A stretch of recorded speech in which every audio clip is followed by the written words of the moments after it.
No programa ABB Comunidade, desenvolveremos o projeto Tipos de Moradias e eu, professora Regina, estarei trabalhando com vocês este tema. Os tipos de moradias são muito importantes, pois servem de proteção contra a chuva, o vento, o sol, o frio e outras situações de perigos a que estamos sempre expostos.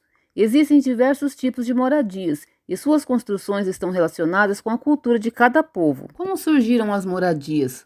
Os homens pré-históricos não tinham casas para morar. Descobriram então que as cavernas e grutas podiam abrigá-los da chuva, frio, do sol, bem como dos animais perigosos. Esses homens eram conhecidos como nômades, pois não tinham casa fixa para morar. Moravam em locais onde podiam caçar, pescar e colher frutas e raízes, ou seja, dependiam da natureza para sobreviver. À medida que o tempo foi passando, os homens melhoraram suas cavernas e passaram a construir abrigos com outros materiais, como pedras, os ossos, os galhos, as folhas das árvores e as palhas. Com o passar do tempo, aprenderam que podiam plantar seus alimentos e não precisavam mais sair dos locais em que estavam vivendo. Assim deixaram de ser nômades e passaram a ser sedentários, podendo ficar e morar no mesmo lugar. Casa, em seu sentido mais simples, é um conjunto de paredes cobertas por um teto que tem como objetivo servir de moradia para um ou mais indivíduos. O espaço atua como proteção dos fenômenos da natureza, como chuva, vento, calor, frio, etc., além de servir como abrigo contra o ataque de terceiros.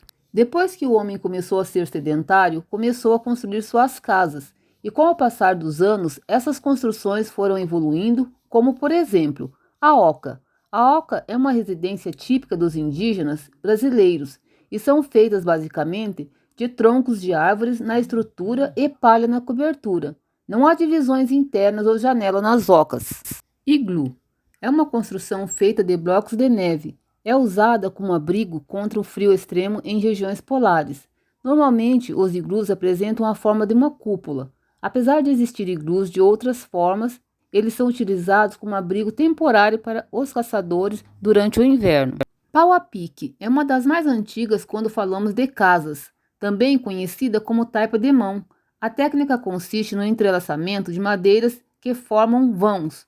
Essas aberturas posteriormente são preenchidas com barro. Palafita é um sistema de casas usados em regiões com uma grande extensão de rio.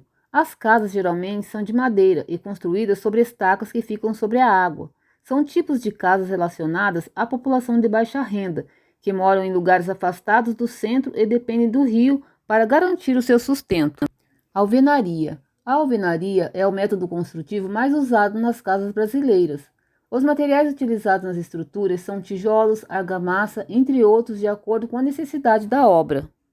O Coliseu de Roma é um exemplo famoso de obra que representou o desenvolvimento da alvenaria ao longo da história. As casas de madeira são construções rústicas que utilizam a madeira em toda a sua estrutura e acabamentos. São muito comuns na região sul do Brasil, casa de colonos ou moradores das áreas rurais e periferias. Edifícios. A definição mais simples de edifício é uma construção formada por vários pavimentos na posição vertical. Esse tipo de moradia é construído com bastante ferro e facilidades como o elevador. Em cada edifício há um número certo de apartamentos e oferece alguns benefícios aos moradores, como comodidade. Tendas ou barracas. Hoje as barracas são mais usadas de modo recreativo em campings ou em uso militar para abrigar forças militares. Condomínio residencial é uma edificação ou um conjunto de edificações destinado a uso habitacional para moradia. Código de Obras e Edificações Municipal. Vai iniciar uma obra de construção, reforma ou ampliação?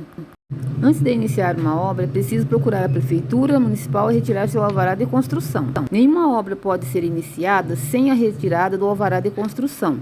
As obras iniciadas sem a retirada do alvará de construção podem ser notificadas e até multadas pela fiscalização. Também é preciso que a obra tenha um responsável técnico, que pode ser um engenheiro ou um arquiteto. É ele quem irá fazer o projeto da sua obra, para que a prefeitura aprove o seu alvará de construção e sua obra possa ser iniciada. Durante a obra, você também precisará manter a limpeza da calçada e da rua. Não deverá colocar materiais de construção, entulhos de construção ou equipamentos nem na rua nem na calçada. Caso você precise utilizar a calçada ou a rua, antes procure a prefeitura para orientações e autorização. No caso de entulhos de construção, devem ser colocados em caçambas. Assim manteremos a nossa cidade limpa e organizada. Ao finalizar sua obra, é preciso retirar na prefeitura seu habite, porque sem o habite você poderá ter dificuldades para financiar ou vender seu imóvel.